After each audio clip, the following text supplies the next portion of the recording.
जय माता दी। देखिए, जिंदगी में हर व्यक्ति की परेशानियां होती, हर जिंदगी को समस्या होता है, हर व्यक्ति जिंदगी से जूझते हुए अपनी समस्याओं से परेशान होता है। लेकिन आज हम बात करते हैं एक बहुत ही विशेष महत्व पे, बहुत ही विशेष टॉपिक पर हम बात करते हैं कि आप ध्यान दीजिएगा।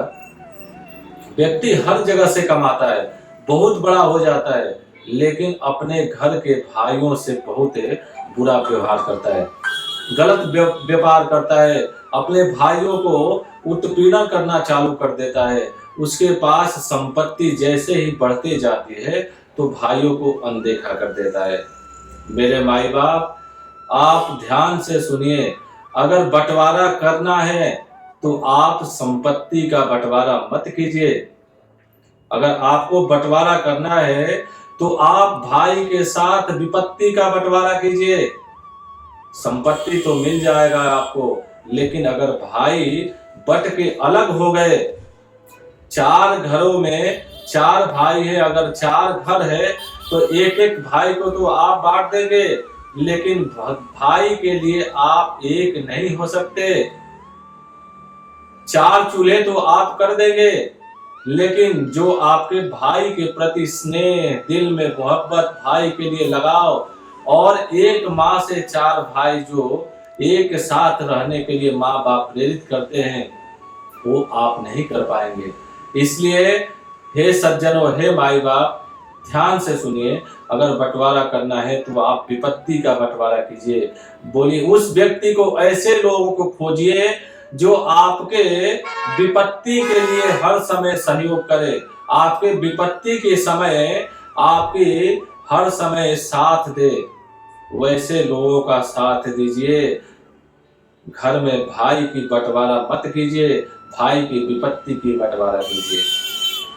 अब आपको एक उदाहरण दे रहे हैं। रामायण में आप देखिएगा, भगवान वाल्मीकि जी और तुलसीदास जी जो रामचरितमानस का अवलोकन किए हैं, दशरथ जी जो थे उनके पिता, उनको राजपाट सब दे करके राजगद्दी उनको देने वाले थे, लेकिन कैकेयी माता के चलते उनको 14 वर्ष का वनवास हुआ।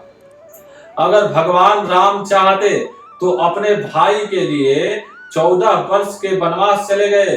अगर वो चाहते तो ये करते कि हम राज करेंगे, हम जो है अपना राजगद्दी नहीं छोड़ सकते हैं।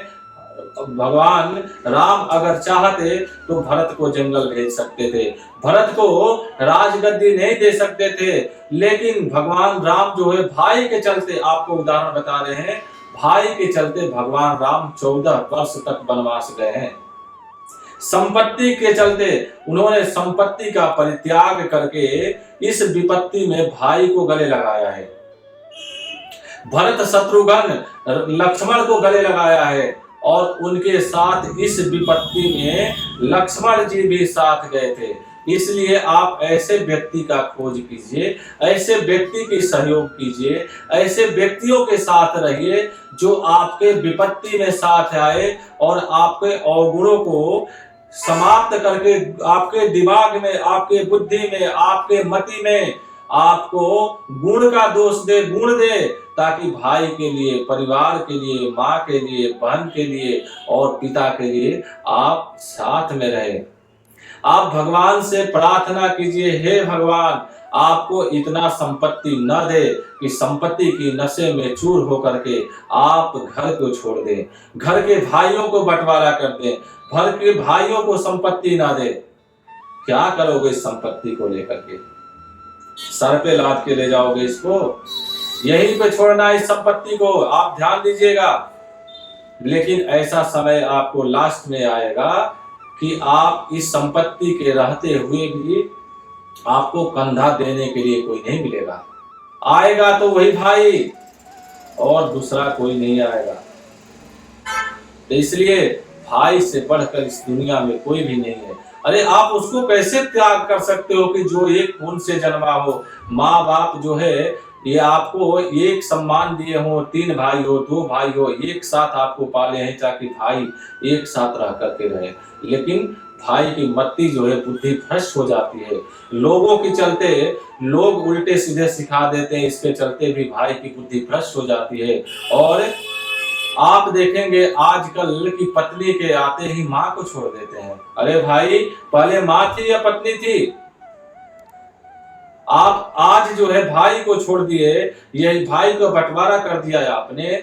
आपके लड़के, आपके बच्चे तो देख रहे हैं, वो जो ही बड़े होंगे तो वो देखेंगे ना, हमारे पिताजी, हमारे पापा ने जो है भाई को अलग कर दिया, अपने चाचा को अलग कर दिया था, हमारे चाचा को अलग कर दिया, तो हमने भी ऐसे ही करेंगे। तो ये मत भ्रम रखिए कि अगर आप भाई को अलग कर दिए, माँ बाप को अलग कर दिए, तो आपका आने वाले संतान, आगे आने वाला पीढ़ी आपको अलग नहीं करेगा। इस भ्रम में मत रहिए, इस भ्रम को आप दूर कर दीजिए। इसलिए संपत्ति का बंटवारा न करके मेरे माई बाप, विपत्ति का बंटवारा कीजिए भाइयों से। भाई से बड़ा कोई नहीं है। किसी भी विपत्ति में भाई ही सहयोग आएगा, कैसा भी भाई हो। रावण ने समझाते हुए अपने पुत्र को, मेघनाथ को यह समझाया था कि मेघनाथ, जब युद्ध हो रहा था भगवान राम से, तो मेघनाथ को समझाया था रावण,